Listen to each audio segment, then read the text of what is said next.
So that actually brings us quite nicely to social media, because it feels to me like a lot of the support that you're talking about over the past 2 years or so for Julian Assange has come about online. There's definitely like a very vocal, dedicated group of people on Twitter, is where I've seen it at least anyway, and on Reddit to an extent, that are very vocally in support of Julian Assange, that keep beating the drum and saying we have to free this man, and have been the people who have drummed up the level of support that has sort of filtered through. So, given that, I can imagine you're not a fan of some of the big platforms. We are currently on YouTube, who are getting very censorship happy. Everyone who's listening actually should go to odyssey.com, and the link is in the description below. It's a blockchain based new video hosting platform, or fairly new, and I really really like it. And you can sync all your stuff over from your YouTube channel immediately, which is incredible. So they've kind of, yeah. But social media is obviously not good at the minute in how much they're censoring things and how much they're pushing down certain opinions, and it's becoming more and more of sort of this homogenized echo chamber. Facebook, Twitter, they're all suffering from the same sort of, they've almost become too big. And the attempts to regulate what's on the platform is so difficult when it's at that size. They've just gone for like blanket, like let's just get rid of anything we don't like, because it keeps people happier, I guess. So, how much do you think that we can thank these platforms for the ability to spread those sorts of messages? So spread the message of censorship, Well, or any of the things that we're talking about at the minute, censorship, freedom of speech, the case about Julian Assange, any of these issues that we've actually been able to raise because of social media, even though they're shutting things down. Like, is there an extent to which we should be thankful to Mark Zuckerberg and Jack Dorsey?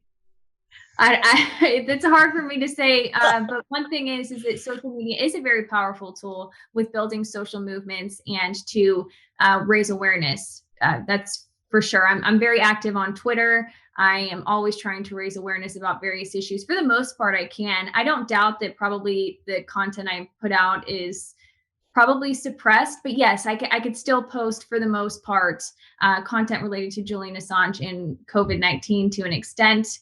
But I don't know if I could go as far as to thank them. But again, yeah, social media does keep us connected to some degree, and I use it often. It's a good tool, but we really need to have platforms that aren't taking all of this control and just censoring people, because they're not doing it in good faith, and that needs to change. So you have done some work covering Panquake, this new planned platform that is the most slandered company that has not yet released a product, I think, ever. Uh, so when you give us a brief explanation of what Panquake is and what they're trying to do. So, panquake.com is a new social media and short messaging service. We are still in the development phase right now, but I encourage everybody to go to panquake.com. That is PANQUAKE.com. It is a social media subscription based platform.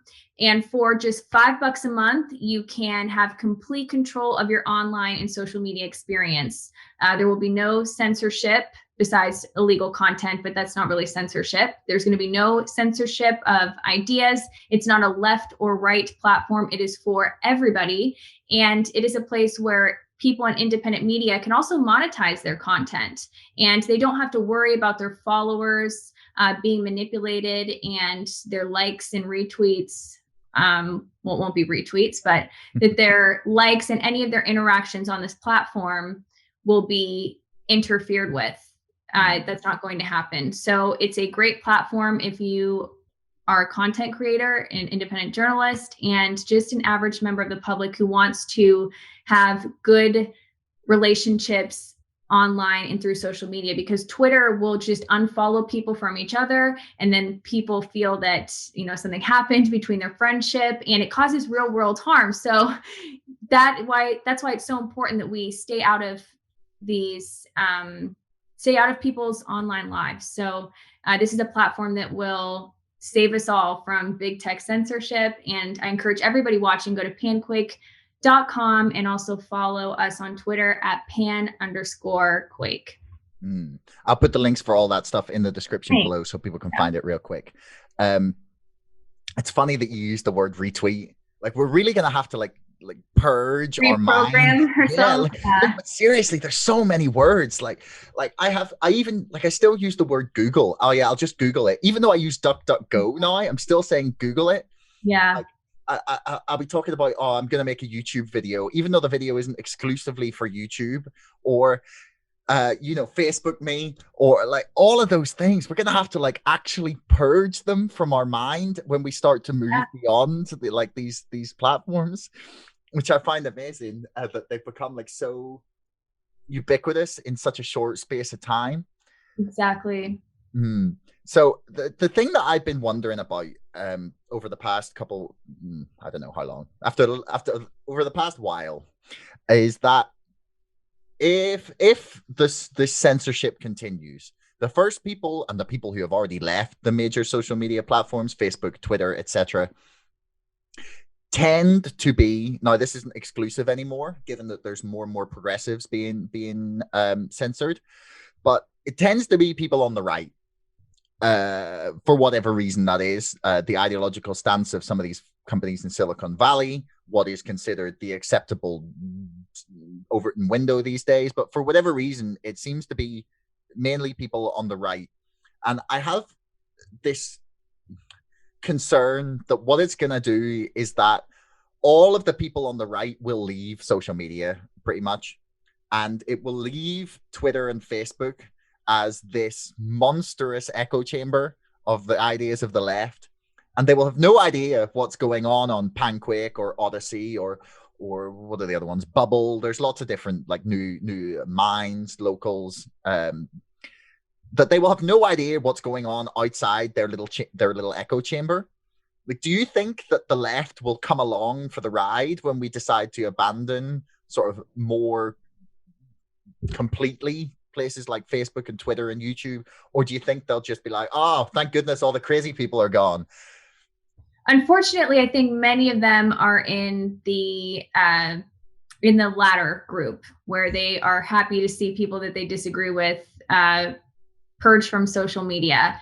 But that will backfire eventually, because one thing that people on the left, and I'm being very broad when I say the left, but people who are cheering this on, the censorship on, have to realize that because censorship is happening and it's not affecting people on the left, once the right is more so in power, censorship is going to happen to people on the left. There's nothing stopping that from happening. So that's something that they have to remember. And I think, again, it goes back to this culture of, I can't be offended. I can't see anything that challenges my worldview. It's a really bad position to be in. And we don't grow from that. And we also don't grow from cancel culture, which is something that is also very much celebrated by those on the left, in my perspective. And of course, the left is, as I said, very broad, because I think that there are people who are more so on the progressive left who do not agree with that type of thinking. I have colleagues in independent media who are very progressive, but do not want to see people on the right removed from social media just because of their viewpoints. Unfortunately, there aren't many people like that. But it's just important that we realize that if censorship happens to a group of people on one side of the political spectrum, it can and it will happen to the other side as well. Yeah. What it's been this year has been a wild ride. This last year, I have found myself in this strange position that I do not know who I agree with anymore. I listened to the full 3 hours and 10 minutes of an interview with a Joe Rogan podcast with Dave Smith, the comedian, who's like Mr. Libertarian. And I think like 95% of the stuff he said, I was like, yeah, you're right, Dave. And like, I'm meant to be like progressive left, like pretty far left on a lot of things. And yet here I am sitting agreeing with like, yeah, a libertarian, like an extreme libertarian, on nearly everything, which is really strange.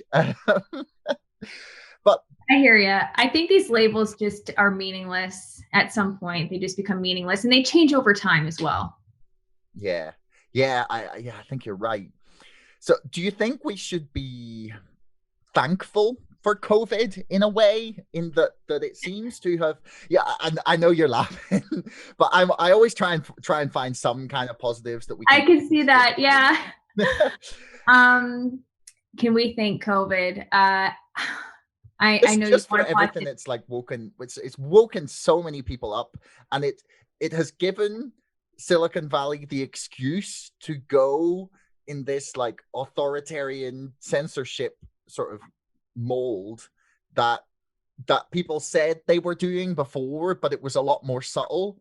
They've kind of lost their subtlety and therefore sort of woken a lot of people up to the way they're operating. Should we? Yeah. Should we be Yeah. happy about Uh, this? No, because I still think that the end goal, the threat of the government, not the threat of COVID-19 is a virus. And this is coming from not me, Taylor Hudak. This is coming from scientists and medical doctors that I've spoken to. I think the threat of the reaction to COVID-19 is so unbelievably frightening and dangerous. We are headed down an extremely dark path. To hear mainstream award-winning medical doctors who never had anything to do with politics and were never even entertaining any type of conspiracy or alternative ideas about medicine have said we cannot think of any positive reason as to why they want to, for example, vaccinate healthy people with an experimental vaccine, and they're not being honest about it. They're not being honest about it. It's so deceptive and manipulative. So I'm actually not thankful for it, just because I think that what is to come can be so unbelievably dark.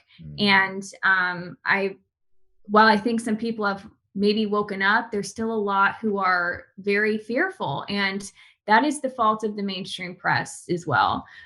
They did a study, I can't remember who was mentioning this, but the perspective by people, Democrats and Republicans in Congress, their perspective on COVID-19, like death rates, was so dramatically exaggerated. And to think that these people are creating policy based off of this inflated sense of a threat, I guess, is just frightening. So I'm not grateful for it. I'm actually very worried, and I'm speaking out about it now, not because I think it's something fun and popular to do, because it isn't. I'm doing it because I'm obligated to do that for my audience.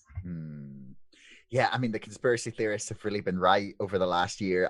There was like a 1 week period where I was like, I wouldn't say depressed, but I was quite down, and I just sort of sat around, and I think I watched all three of like the 3-4 hour Alex Jones interviews, like the really big ones. And I was like, oh my God, this guy was right the whole time. I was like, It's kind of weird to see that happen. Yeah. I thought back last year, in 2020, there were many people warning about vaccine passports, and they were considered conspiracy theorists and crazy. And we are talking about that right now. So I think we just need to take a step back and think critically about what's happening here. And none of it's good through my perspective, based off of what I know right now. Of course, that could change, but after all the research I've done so far, something is not quite right. The thing that I can't quite get my head around, and it happens to me as well, is how things that were said a month ago are just forgotten. Like if so, in the UK, for example, for 6 months, whilst I will want to point out the vaccine passport like proposal was out for tender with private companies, the UK government spent 6 months saying, Boris Johnson, no, there will be no vaccine passports. Michael Gove, no, there will be no vaccine passports. The vaccines minister, no, there will be no vaccine passports. And then, oh, actually, no, we were just kidding. Like, that's totally a thing that we're considering. Thanks so much for listening. If you enjoyed the show, please subscribe, follow me on Twitter, or sign up to our mailing list. Thanks a lot to our sponsor, ExpressVPN, the #1 most trusted VPN. Get lightning fast connectivity with servers in 160 locations across 94 countries. Keep your browsing privacy safe with ExpressVPN and get a 35% discount on 12 months of ExpressVPN when you follow the link in the description below. Don't forget my book is now out and available to order on Amazon and on bookshop.org. That's Brexit, the Establishment Civil War. And most importantly, thanks for listening. We'll see you next time.